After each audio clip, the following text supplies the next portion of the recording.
مجھے جمہوریت بے حد اچھی لگتی ہے، لیکن مجھے پاکستان میں جمہور نہیں ملتے. ہماری جمہوریت جمہور کے بغیر ہے. کسی کے لاڈلے ہو جائیے، جمہوریت آ جائے گی. خفا کر دیجئے، جمہوریت رخصت ہو جائے گی. معاملہ اتنا. کیا ہم نے کبھی یہ جانا ہے کہ اس میں کچھ ہمارا بھی حصہ ہے؟ ہم کیا کریں؟ کیسے دکھ کی بات ہے کہ جمہوریت کے لیے جو انتخاب ہوتے ہیں اس میں زیادہ سے زیادہ 19% ووٹ پڑتے ہیں. 19% کا نمائندہ مجھے یہ بتاتا ہے کہ میں کیسے جیوں. قصور میرا ہے، قصور میرا ہے. میں نے کہیں اپنی ترجیح نہیں لکھی کہ مجھے کیسے جینا ہے. تو ہم کیا کریں؟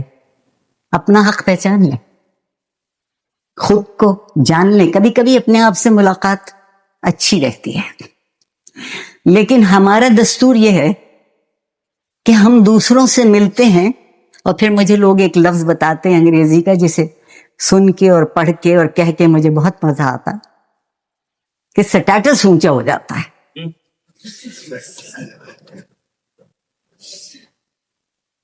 یا تو سٹیٹس اونچا کر لیجئے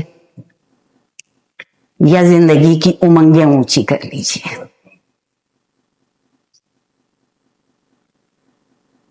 جس زندگی میں امنگ نہیں، آرزو نہیں، وہ ادھار کی زندگی ہے. ادھار کی زندگی والے خواب نہیں دیکھتے، ادھار مانگتے ہیں. IMF کے پیروں پہ سر رکھتے ہیں اور کہتے ہیں کہ ہمیں جینا ہے. اس سے تو موت بدتر. اس جینا کو میں جینا نہیں کہتی. 2-3 دن ہوئے کہیں خبر چھپی تھی کہ کسی کمشنر صاحب کے گھر سے $10 کروڑ نکلے، پاکستانی روپے اور زیورات اور سونا. اس کے علاوہ مجھ جیسے دیوانے کی بات یہ تھی کہ 10 کروڑ IMF کو بھیج دو، کچھ تو قرضہ ادا ہو جائے گا. میں اور آپ ضرورتاً ڈالر خریدنے جائیں تو منہ مانگی قیمت پر بھی نہیں ملتا. 10 کروڑ ڈالر کہاں سے ملتا ہے؟ ایک چھوٹی سی بات آپ سے کہنا چاہوں گی کہ ہم ایک کام کر سکتے ہیں، اپنے آپ سے سچ بولنا. دنیا سے سچ بولنے کی ہمت ہم میں نہیں رہی تو ایک الگ بات ہے. اپنے آپ سے سچ بولنے شاید زندگی بہتر ہو جائے گی. اور ایک بات میں اتنی دفعہ کہہ چکی ہوں کہ آپ لوگ عاجز آ گئے ہوں، کہ جس فرد کو یا جس قوم کو یا جس معاشرے کو نقصان اٹھانا نہیں آتا، اسے معلوم ہی نہیں ہے کہ فائدہ کسے کہتے ہیں. اسے معلوم ہی نہیں ہے کہ فائدہ کسے کہتے ہیں. نقصان اٹھانے میں کوئی خرابی نہیں ہے. زندگی پہ کڑے وقت آ سکتے ہیں اور وہ کڑے وقت ٹالے بھی جا سکتے ہیں، ان کو رخصت کیا جا سکتا ہے. پروردگار کی پسندیدہ ترین دعا ہے بزرگ ترین پیغمبر کی. اور رسول اللہ صلی اللہ علیہ وسلم کا قول ہے کہ پروردگار کا جی چاہتا ہے جب تک دنیا رہے لوگ اس سے یہی دعا مانگیں، مجھے وہ عطا کر دے جو دنیا میں بہترین ہے، پھر مجھے وہ عطا کر دے جو آخرت میں بہترین ہے، اور مجھے جلنے کے عذاب سے بچا دے. یہاں میری جہالت کا ساتھ دیجیے گا اس سے پہلے کہ مجھ پہ بلاسفیمی کا فتویٰ لگا دے. جلنے کا عذاب کیا صرف جہنم میں ہے؟ کیا میں اور آپ اس زندگی میں نہیں جلتے؟ اور کیا پیغمبر ادھوری دعا مانگے گا؟ اچھی چیز تو مانگ لی اس دنیا کی، مجھے یقین ہے اس دنیا کی بری چیز سے پناہ بھی مانگے گا. اور ہم جلتے ہیں. کن کن باتوں سے جلتے ہیں جن سے نہیں جلنا چاہیے. زندگی میں مقابلہ بہت اچھی چیز ہے، مگر زندگی میں حسد سے بری کوئی چیز نہیں، وہ آپ کو دیمک کی طرح چاٹ جاتا ہے. اور ہم دیمک لگی زندگی کو نیک زندگی کہتے ہیں، میں نہیں کہتی. ہر فرد کی ہر معاشرے میں 3 سطح کی زندگی ہے، ایک اس کی بالکل اپنی انفرادی، ایک اس کی سماج اور معاشرے میں معاشرتی، اور ان دونوں کے اوپر جو چیز غالب ہونا چاہیے وہ اخلاقی ہے.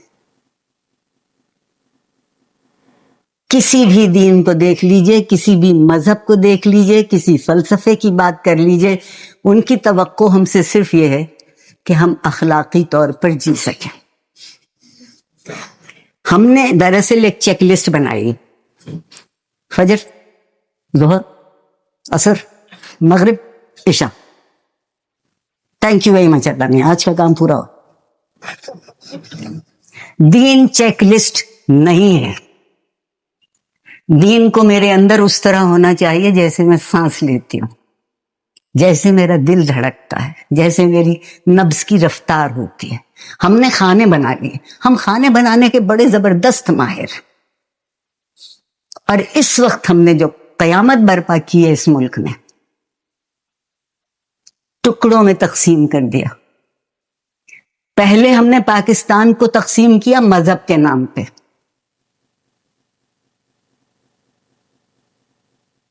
میں کچھ دن ہوئے صدر گئی تھی، صدر بازار، وہاں ایک مسجد پر لکھا تھا مسجد اہل سنت بریلی،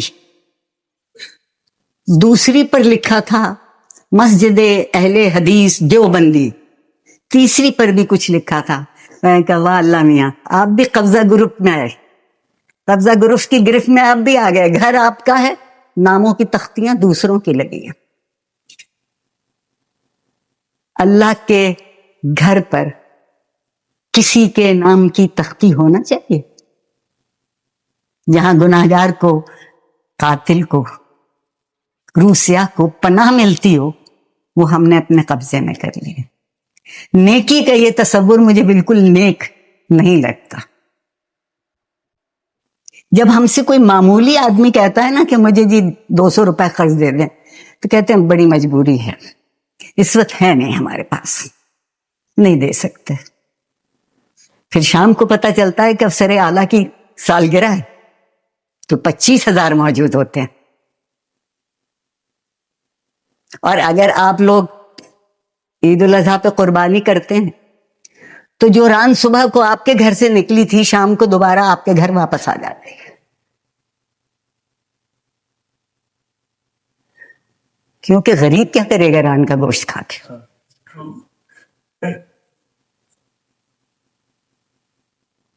ٹانگ تو انہیں بھیجنا چاہیے نا جو ٹانگیں مارتے ہیں.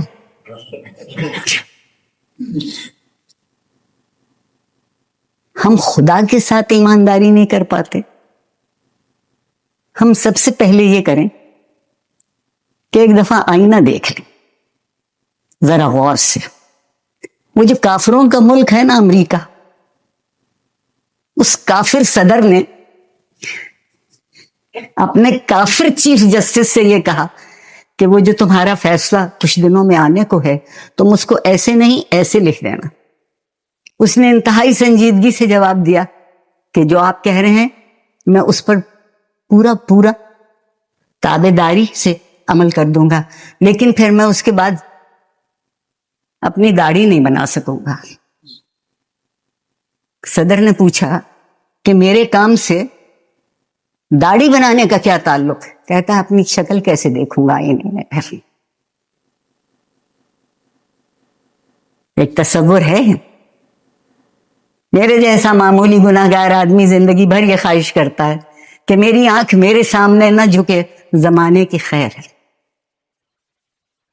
میں اس لیے نہیں پیدا کی گئی تھی کہ سارا دن لوگوں کو یہ بتاؤں کہ میں کیا ہوں اور میں کیا نہیں ہوں. میں جو ہوں وہ پتہ چل جائے گا، اس کے لیے زیادہ دیر نہیں لگے گی.